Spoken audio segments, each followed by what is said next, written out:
Avec Éric Revel et ce plan massif pour le secteur touristique à la dérive après 2 mois de confinement, évidemment, Éric.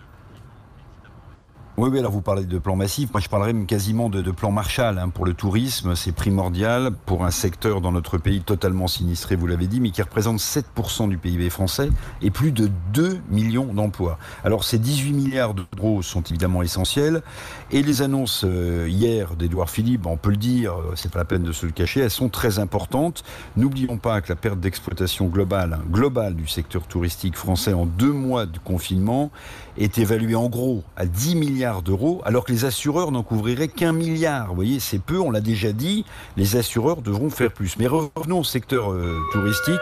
Il est essentiel à notre économie. N'oublions pas que la France, l'an passé, a été la première destination mondiale pour les touristes étrangers. Les enjeux économiques sont donc évidemment énormes pour notre pays. La crise sanitaire est passée par là.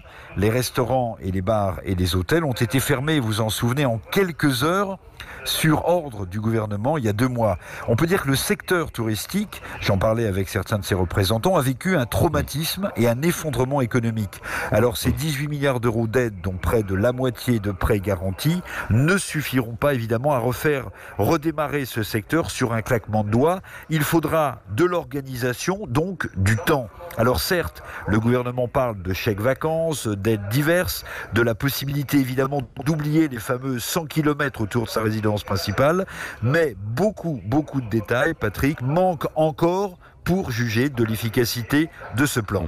Oui, voilà. Et puis on entend évidemment ce fond justement un peu d'aéroport pour nous indiquer que évidemment ce sont les vacances que l'on souhaite. Oui, qu'on souhaite effectivement un merci pour le fond sonore. Alors le diable est dans les détails. Dites-vous, Éric, concrètement, qu'est-ce qu'il reste à régler ?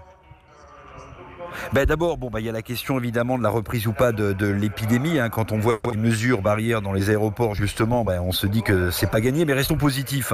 Ce contexte sanitaire décidera de la réouverture ou non des bars, des restaurants, sans doute le 2 juin dans les zones vertes. Ensuite, rien n'est dit dans le plan de manière formelle. Par exemple, sur les campings, vous en parliez tout à l'heure, ou sur les gîtes ruraux. Or, ces types de locations sont très recherchés par les Français les moins aisés. Et puis, autre détail, quid des règles sanitaires imposées. On parle de 4 mètres carrés par exemple par convive dans les restaurants. Cela ne semble pas jouable. Alors c'est mieux que rien, vous allez me dire, en termes de rentabilité, mais c'est un sujet parce que si la rentabilité n'est pas au rendez-vous, est-ce que tous les restaurants qui pourront le faire rouvriront ? C'est une question. Donc un plan massif avec des incertitudes, avec des détails à régler, mais évidemment l'annonce est là pour redonner aussi de l'espoir, c'est de la psychologie aux Français qui ont besoin de morale et de retrouver un certain art de vivre à la française, et le secteur touristique évidemment en est un des symboles les plus forts. Voilà. Oui.